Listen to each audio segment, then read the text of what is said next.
All right, how we doing? My name's Ashton. Let's talk about music. So, today what I'm going to talk about is the 8 most important bands that have helped evolve my music taste from hard rock into the deepest, darkest pits of heavy metal. Um, and unfortunately, we have to start off with one of the most hated rock bands in the whole world, Nickelback. Yes, unfortunately, I was introduced to Nickelback and I thought it was rather cool. I listened to it and it was specifically the song Flat on the Floor. It's 2 minutes and 1 second and it's just this driving, pummeling rock song. It's really, it's not heavy per se, but it's chunky, it makes you want to get up and do something. And I listened to it, I thought it was great. And after that I started listening to a lot more Nickelback, specifically the Dark Horse album, which is still, I think it's a great album. I get why Nickelback are hated. Don't get me wrong, I get it. I definitely get it. But I like Nickelback because they make good music. You know, just because they're questionable people doesn't mean you don't have to like their music. You don't have to buy it and just rip it off YouTube. Anyway, yeah, I started listening to the Dark Horse album, specifically Something in Your Mouth, because it's a funky sort of rock riff, and then Burn It to the Ground. I really liked the low tuned guitar on that. They play in a really weird tuning. It's E standard, but they tuned the lowest E string all the way down to B. So it's B A D G B E, which is strange. But then you listen to the riff and it's like, right, fair enough. Yeah, sounds cool. And I really like that song. And I didn't at this point understand why Nickelback was hated, but I get it now. Moving on from Nickelback, my dad bought me Guitar Hero 3 on the Wii, brand new. When the Wii came out, brand new, yeah. And we were like, yeah, look at this. It's got motion sensors and stuff. And he got Guitar Hero 3 for us as well. And started playing that game. And at the start, I was like, yeah, most of this is pretty good. It's all like rock stuff, hard rock stuff, bit of soft stuff. And then you get later on in the game and the songs become harder. So the guitar parts become harder and therefore heavier. For the most part, not all of them. There was a bit of Queens of the Stone Age in there as well. But there was 3 songs on that game. 2 of them are in a lower category, but one of them's in a higher category. That really got my music taste flowing a little bit more. The first one, funnily enough, was called One by Metallica. And I listened to this song, and it starts off really calm, and the compositional work is great for it. The song itself is based off a novel called Johnny Got His Gun, which I believe they had to buy the rights for to produce the song in the first place. But they worked it around that, and I couldn't help but just love it. I loved the composition of the first bit where it's all calm, and then the bridge gets a bit heavier, goes back to being calm, another bridge, and then it starts getting heavier and heavier, and then there's the chugs at the end, where it gets really sort of Metallica thrash metal, and I thought it was great. But there were 2 songs before that I skipped over originally. The first one was Stricken by Disturbed, and as I talked about in my last video, I love Disturbed. I've got all of their albums, apart from Evolution. Evolution just isn't my Disturbed, personally. Everyone has their version of a band that they prefer. Usually it's the first album that you listen to by that band, and the first album I listened to in its entirety was 10,000 Fists, which has Stricken on it. So that's the Disturbed that I really, really like. I'm not saying that all the rest of their albums are crap either, because they're not. They're like, some of their albums are absolutely fantastic. Indestructible's a great album. I really liked Immortalized. I just didn't really like Evolution because it wasn't my Disturbed. But yeah, Stricken was definitely important. And I love his voice. His voice was fantastic. The fact that he's not shouting, it is aggressive, but he's not shouting. It's like a pained singing, but he's so powerful. He's got such power in his vocal cords. It's great. I don't know any other artist that even comes close. The lead singer of Corroded at one point did sound a bit like David Draymond, but obviously he isn't David Draymond. He doesn't have the power. Not saying that he's bad or anything. I don't really listen to Corroded, but that's the only singer I've come across that's been close to sounding like him. After Disturbed as well, there was another song called Before I Forget by a band called Slipknot. And Slipknot were the gateway for me from getting into hard rock, old metal, into the heavier stuff. And I listened to Before I Forget, and I was like, yeah, this is great, he's great. And he's not so much screaming just as shouting in anger, And I get that, yeah, if you want to shout in anger, do it. Go to a studio and just shout, record a song, and there we are. Fantastic. You got heavy metal. Maybe, possibly, I don't know. Anyway, listened to Before I Forget, and I thought, this is great. I'm going to check out a lot more of Slipknot. Bought the Grey Chapter album, went to see them live, and I haven't looked back since. I've seen them 3 times now, and every single show that Slipknot put on is just amazing. They really are good showmen.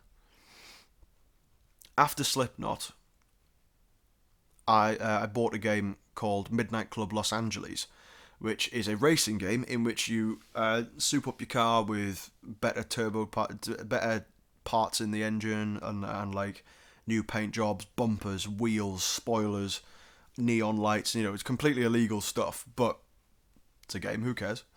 And I love the Midnight Club series in itself. I played the second and the third one and the dub edition remix of the third one as well. And I thought it was great. But on Los Angeles specifically, they had channels for music, and one of them was the heavy metal channel. And I thought, okay, I'll give it a listen, see what's on there. And there was a song called Nothing Left by As I Lay Dying. And it's a very heavy song. It's very chug orientated, and the lyrics are entirely screamed. There's no clean vocals in it, from the lead singer anyway, in the entire song. And that was the first properly heavy song, properly like proper what you would call like traditional metalcore stuff. That was the turning point where I was like, do you know what? I think I really like heavy metal. I think I really like the heavy stuff. And from As I Lay Dying, I sprouted outwards and went to listen to lots of different heavy metal bands, and I ended up liking heavy metal as a whole. It was that specific song. It wasn't even the rest of their discography. I don't really listen to As I Lay Dying. I like that one song because it's just a great riff, and it's chunky, it's fantastic, and it's heavy. But as for the rest of their discography, I just never listened to it. And then I especially was a little bit put off when it turned out that Tim Lambesis was arrested for hiring a hitman to kill his wife. So I was a little bit like, you know what, maybe I'll leave the rest of them for I did end up listening to their new stuff, and it wasn't bad, but I'd heard it before, After As I Lay Dying, I started getting into a lot more heavy stuff. And then there was 2 bands in particular that really switched up the game a little bit more as well. I'm not sure which order I started listening to these 2 bands in, but it was they were very close together anyway, so I suppose it doesn't matter. The first band is Tool. I started listening to Tool when my friend in secondary school introduced me to them. And I bought he showed me Schism, and it's on the Lateralis album, which I bought. This here, Tool Lateralis. Great album, highly recommend, not sponsored. Although if you want to sponsor me, no. Yes, showed me Schism, and it's in a weird time signature. It's all sorts of crazy and weird stuff that's going on throughout the entire song. And I just thought, this is great. I didn't have to listen to it and headbang. It wasn't 4/4 smashing, pounding. It was, you just sit there and listen to it, and you don't necessarily have to follow it. Once you learn how to follow it, it's great, but you don't have to appreciate the workmanship of the band members. Like, what's his name? Danny Carey, Adam, the guitarist, Justin Chancellor, and Maynard James Keenan. That was the first time when I started appreciating sort of more avant-garde, out there music, as opposed to just the straight 4 on the floor chunk. And I've got other albums by Tool as well. I do thoroughly enjoy Tool. There are some people out there that don't get Tool, and I suppose I understand why. They are a bit weird, I suppose. Taking drugs helps. I'm joking. Although apparently they, all recorded their stuff, doing drugs as well. Which I suppose helps with the weirdness, maybe, Gets you out of your head for a bit, gets you sort of looking outside the box, innit? After or before Tool, not sure which, was another band I found, and I listened to the riff and I just thought, holy moly, it's just so chunky and ridiculously heavy. It was smashing. Like not smashing as in like, smashing. Smashing as in smash. It's proper heavy. It was a band called Chelsea Grin, and their song "Playing with Fire." And his vocals are like, he's got a really high pitched scream, and it did make me feel slightly uncomfortable at first, but I found myself keeping on going back to the song and listening to it again and again until I eventually was like, do you know what? That's actually a really cool scream. And I ended up buying the album. I don't have a physical copy, unfortunately, because I bought it on iTunes, and Apple don't like you owning your own music. Anyway, yeah, listen to that. It's just a great album. You've got Playing with Fire, you've got Letters, you've got Clockworks, Undying. It's all in ridiculously low tunings like drop G and drop E. And it was just such a powerful, ridiculous sound that I thought, yeah, I like this. And that was when I started getting into proper deathcore, like Thy Art Is Murder, Suicide Silence, Lorna Shore, Carnifex, all sorts of good things like that. And it sort of plateaued for a while. I was like, okay, I'm happy where I am now. Listening to more avant-garde stuff, like deathcore, metalcore, all sorts of stuff like that. And then in 2018, I went to Download Festival.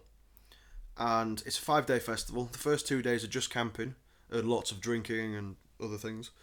And then the last 3 days are full of bands from 12 until 1 in the morning. And on the first day of bands, the only bands I wanted to see on the first day were quite later on in the evening. I think the first band I wanted to see was like 8 p.m. But there was one band on at 5 p.m. called Opeth. And I'd heard of the name because I'd played a game called Sleeping Dogs on the PlayStation 3. And on Sleeping Dogs they had a radio channel about heavy music. And their song The Grand Conjuration was on it. And I hadn't really paid attention to it really. But I knew it was on the metal channel, and it was my friend's first ever live experience of anything. He'd never been to a gig, anything like that, and his first experience was a festival. So I thought, well, I know who that band are, and I know they're heavy, supposedly, so we'll go see them. I went to go see them, and I just fell in love immediately. I was expecting like death metal, but what I got was this absolutely fabulous combination of 70s prog rock and death metal. So it wasn't always heavy. And that's the thing, if you want to make a heavy song, you can't just have it flat out heavy all the time. Yeah, it's still heavy, of course, but it can get boring. Whereas Opeth go for really, really heavy parts and then they calm it down with acoustic guitars and mellotron. Never heard of any other metal band use a mellotron before. And then it goes back up and it crescendos and crescendos, and then you reach the climax, and they're just masters of their craft, Opeth. Really, really, really are. They didn't even play the song that I wanted to hear from them because it was the only song I knew. But they did play the title track from their Sorceress album, Sorceress, and it's as far as I know, it's the only song they play in drop A, and it was slow and it was chunky and it had that exact. In my last video, I talked about Korn having a crunchy sound, and it was that exact thing that I mean. It was a crunchy sound, but it wasn't pummeling crunchy. It was crunchy, but it was directed and it was just composed so well.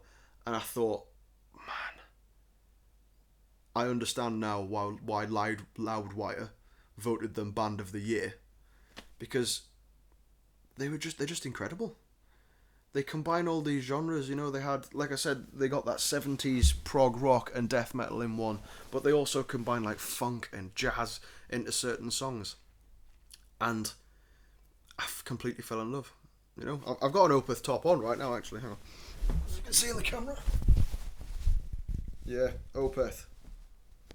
It's a good t-shirt. I got it for £25 in Void in Nottingham.